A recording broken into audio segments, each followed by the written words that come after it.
Hello, my name is Todd McLaughlin, and I am here at Native Yoga Center in beautiful Juno Beach, Florida. Come visit us sometime, but if you're unable to visit, this is the next best thing. Today's tutorial is how to lift the lotus. And so I'm going to give you some pointers and tips basically around the idea of how to work on our ability to lift up. Check me out at nativeyogacenter.com, and here has a list of all the resources we have available for you. We offer live stream yoga every day in studio. There's a 2 weeks free live stream special you can see in the link in the description below. There are also, I release a podcast every single Friday, and I have a platform called nativeyogaonline.com that has more than 500 classes recorded that we've offered here at Native Yoga Center. All right, so how to lift the lotus. Let's begin. First, what is lotus? Lotus is a posture called Padmasana. Padma is lotus, like a lotus flower. Asana, pose. Now the reality is Padmasana is not a beginner's yoga pose. So today is Thursday, 12 p.m. Eastern. Every single Thursday I offer this Grow Your Yoga webinar. You can tune in live, ask questions, and or if you watch recorded, send me a question, comment. I'm happy to respond. And so Padmasana is where we take our legs into the classic yoga pose called Lotus. It's one of the foundational yoga pose, meditation postures. The other element is that it can be really, really uncomfortable and not accessible for most. So the lotus, the pose that I'm talking about is Utplitihi. At the end of the Ashtanga practice, we have this lifting the lotus up into the air and breathing for about 10 breaths at the very end of the practice. We also utilize this pose as a modification option for a posture called Kukutasana in primary series, which is the rooster pose, which involves sliding the arms through the lotus, much more difficult. We're not going there today. And this is not really a deep, in-depth breakdown of the lotus pose itself. So if you are not sitting in lotus naturally, I don't really want you to try that here now, because I really want to make sure that you're safe and you're sound, you take good care of your knees, and you don't force the knees. So clearly, I want to let you know you do not have to do this in lotus pose. All right. So on that note, what I'm going to demonstrate first is without the lotus, how to implement this ability with crossed legs to push down and lift up. Now, the very first thing everybody says is my arms are too short. I go to put my hands down, I go to lift, and my arms are straight. I cannot get lift.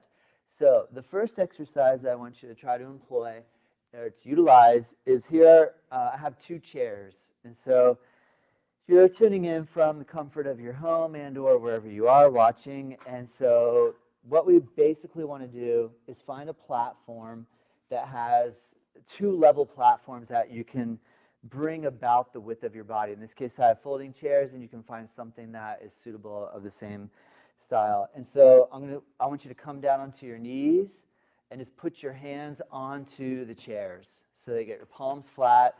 Avoid doing any sort of finger presses. I know in some yoga styles there's finger press. Here, no finger press. I want you to do palms flat. And the first thing, this is something that's used in gymnastics and weightlifting. Basically, we're learning the ability to push with our arms and bring the body up. So if we do this in a really simple fashion where this is not challenging. I'm just using, really my legs are doing all the work, but the main idea of the lift is to lean the shoulders forward of the hands. Like if I bring my body back and my hands forward and I try to lift, nothing's going to happen. The way that we get lift is by pulling the hands back, lean the chest forward of the hands, draw your elbows in a little bit, and when you push down, try to keep your chest either directly above your hands or slightly forward of your hands. And so this is one of the key principles, the ability to actually bring your chest forward. And what I'll do is I'll turn sideways so you can see the same thing from the other angle. What I was just pointing out is that if I go to try to lift up and my hands are forward, I have no momentum to come up. But once you get down low enough and you bring your shoulders forward of your hands, then you have the ability to basically do a push-up and lift all the way up. Now, a more complicated technique that you can utilize to work this is to practice putting your hands onto stable surfaces, nothing that can fall over. Yes, I want you to be safe and sound. To put your weight, and notice that if you keep your arms straight, you can do upper trapezius and lower trapezius strengthening exercises by lifting the collarbones up through the shoulders and lowering the collarbones down below the shoulders. The arms stay straight, and you start exercising this ability to manipulate your scapula. Your scapula are your shoulder blades. Your shoulder blades have the ability to go up, which is called scapula elevation, and your shoulder blades have the ability to go down, which is called scapular depression. When they go down, your lower trapezius is contracting and pulling the scapulas down. In this case, when we lift them up, your upper trapezius is contracting, and these are just some of the muscles, the main two muscles that are working here. It lifts it up. Now, when we bear weight down on our arms, the shoulder blades coming up just requires relaxing. But coming back up requires engaging. You got to push down really strong and try to lift your collarbones up through your shoulders. This is one of the key movements that we need to be able to employ to be able to push down and lift our bodies off of the ground. So to do that, we are working in a fairly full extension of the elbow position. You might employ a slight bend in your elbows, that's fine. But the main idea is that we want to try to get as high up off the ground, and to do that, if we keep our arms straight, that brings us up. But where you're going to really have to work is the scapula depression. You got to push down like crazy. So gravity's pulling down and you're pushing and resisting, so it does require this sort of strength. One of the main muscles working here too is your tricep muscle. When your tricep contracts, you're trying to get your arm straight. So your tricep is going to be really rock solid when you do this. And we're going to start just strengthening the shoulders. And this is a good way to practice. Sometimes it's nice to even try to lift your knees up while you're here.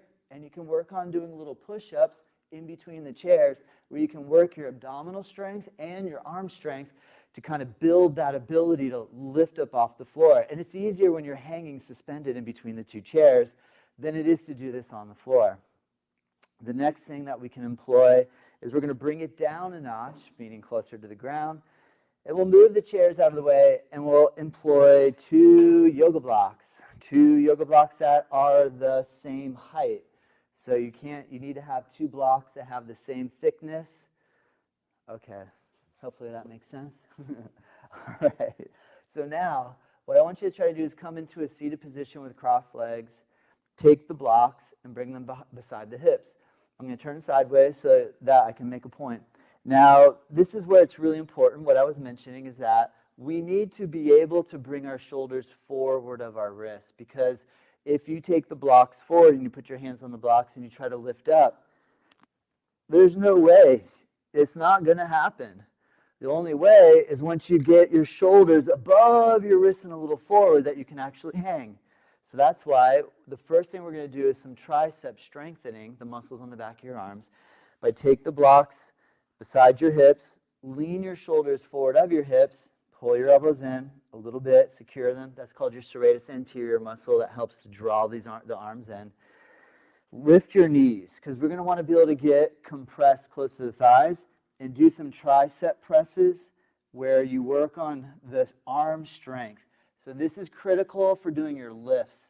And because we're on blocks, it's easier to actually get the hips off of the ground. And I'm keeping the shoulder blades fairly secure. Like the shoulder blades aren't moving all over the place.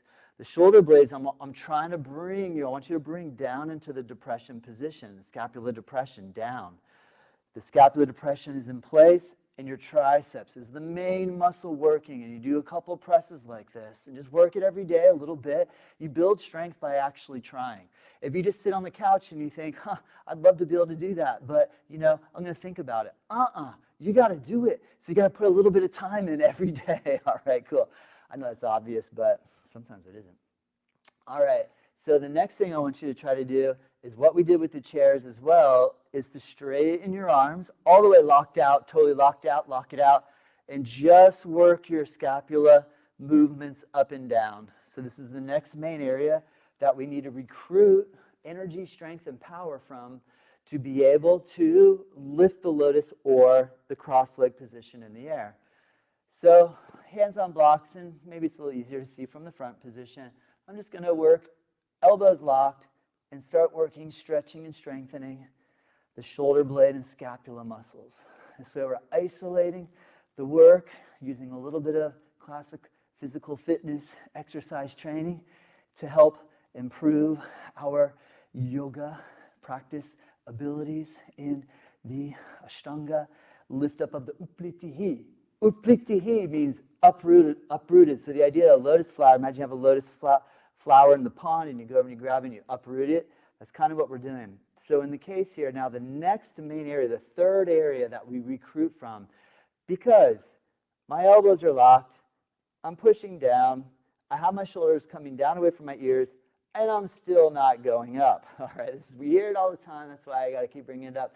Because there's a third element that you need to employ. The third element is spinal flexion. Watch what happens. When I lock out my elbows, I depress my scapulas, and now I round my spine. The rounding of the spine is what brings the hips off of the ground. So the three key ingredients, in my opinion, tricep muscles contract, arms lock out, scapula depression, pull the shoulder blades down, spinal flexion, round, and voila, the hips will come in the air. Now, there are certain body shapes and sizes and types that have a shorter arm and a longer torso position, and even after this explanation and you try, still might find that they don't lift up. And that's okay. It's no big deal. I mean, we just do the best we can. I mean, we're just basically building strength and keeping healthy and using our muscles and just, you know, the mind feels so much better when we work our bodies, and the body feels better when we work our mind. And when you combine the two together, you feel great. So that's why we're doing it. So if you use blocks, I have no problem with blocks. I know some people say don't use blocks. Use some blocks. Why not? Build some strength. Like, get strong using what you can. Use what you have to your advantage. Use every tool in the toolbox and just keep an open mind and be willing to shift and change, that you don't have to do it this way forever. Good. All right. Now, a much more difficult aspect is the lifting of the legs off of the floor. Once we get all of these ingredients in place, elbows locked, shoulder blades down, spine is rounding. Next up, feet in the air. Feet in the air. That is your abdominals and your psoas muscle contracting and pulling your legs up. So this is another place where, if that's really, really tough for you, you take the two chairs on either side, whatever it is you have that's a really strong, stable platform. And I did demonstrate this a moment before, but what you'll try to do is pull your knees up into your body. Hold the strength, pull your knees up. Hold the strength, pull your knees up. This pulling of the knees up is the squeeze and contract of your abdominal muscles. Now, another thing that you can do that's really helpful here, I'll turn sideways, is to start working on your ability to rest the weight on your hands, pull the knees up, and now I'm going to push down and try to pull my hips up. Push down and pull my hips back and up. Push down and pull your hips back and up. Woo! Sweat. Right? That's the benefit of working. You get some heat, and with some heat, you warm up, you burn calories, you feel great. It's critical. You got to do this stuff. On some level, in some capacity, physical fitness is a big part of yoga practice. It's only one part, and there's a lot of parts, but it's an important part. All right. So let's see. Another good exercise or drill that here I'm still going to use blocks. I want you to use blocks just in the beginning to get the feeling of the lift and a feeling of success. Now we're going to coordinate a little bit of motion where try like a boat pose where you're bouncing on your hips and you cross your legs, and just see if you can pull your knees into your body and release the knees away from the body. I have my foot crossed in front of the other because you'll do that when you do a lift. Pull your knees into the body, knees away. Do a couple times. Work your abdominal and hip flexor strength by balancing here. Now watch what we'll do. Pull the knees in, touch the feet down, rock forward, push down, lift your hips up. Lower your hips down, come back into the rock position, the boat position. Pull the knees in, touch the feet down, touch the hands, lean forward, push down, lift up. Lower your body down, come back to this position. Now I'm going to employ the full lift of the feet. This will take a lot of practice, so a way that you can do this to start to build up, watch what we do. Go ahead and try. Pull your knees in, touch your feet down, touch your hands down, lean forward, push down, lift one foot up, lower down. Uncross, recross the other way. Cross your legs, pull in, lean forward, push down, lift up, lift the other foot in the air. Lower down, lower your hips, come down. Okay, ready? All together. Cross your legs, pull it in, touch them down, lean in, press, lift up. Both legs in the air. Lower down. All right, that both legs in the air part is way harder, in my opinion, than doing it with Lotus. Because when you can sit in Lotus, which is, at least in Ashtanga style, right foot first. In some Buddha-style meditation traditions, it's left foot, then right foot, but in Ashtanga, it's following off of a Shiva lineage, which you'll see most of the statues in India of Shiva, right foot first, left foot second. Most of the statues you'll see of Buddha, be it in Southeast Asia, Thailand, Vietnam, Southeast Asia, and or in India, you'll see left foot first, right foot second. So pick the one you like, Shiva or Buddha, either way. All right. So now what happens when I go to lift up, because my legs are tied in a knot, it's easier to lift. It really is. But the Lotus, and comes back to where we started, we need to have open hips and knees. And that'll be a whole nother tutorial that I'll come up with for you here ASAP. However, when you do have Lotus, you can practice the Lotus lift by engaging the blocks. And you can also start practicing the Lotus lift by no blocks. But one of the key movements, again, I just want to point out, I'm going to turn sideways so you can see, is that hands are down, shoulders are forward of wrists, elbows are bending at this point, push down and one way you can try to get your hips in the air is actually stay forward, because sometimes if you go straight body and then try to lift up, whoa, that's tricky. So another way that we can do is lean forward, bring your knees towards your chest, and when you go to lift up, pull your knees up with your chest and then bring your head up. So there's a couple of different ways. And then for the advanced that are curious and have questions, there's multiple ways you can hold the Lotus lift. One way I've been shown is with straight arms. So you lock out your elbows and you try to keep your chest up and you pull your knees up. The other way, like I was making mention, having a little bit of rounding and letting your back round while you lift up. So either having your back extended or having your back rounded. It's basically the difference between being in cow pose or cat pose, cow pose, cat pose. Do you get it? Does that make sense? Way easier said than done. If you're not working on this level yet, this is more advanced yoga video. Step back a few notches, go back to my video on how to touch your toes. Right at 11:30 today, I made a how to touch your toes video. Back up to an appropriate level video. Hopefully these tips and tricks really help your practice. And remember, you can send me an email at info@nativeyogacenter.com. I will make a video specific to you. You can also just send a comment here online during the tutorial. On that note, let me just check and see if any of you did indeed question, comment. All right, cool.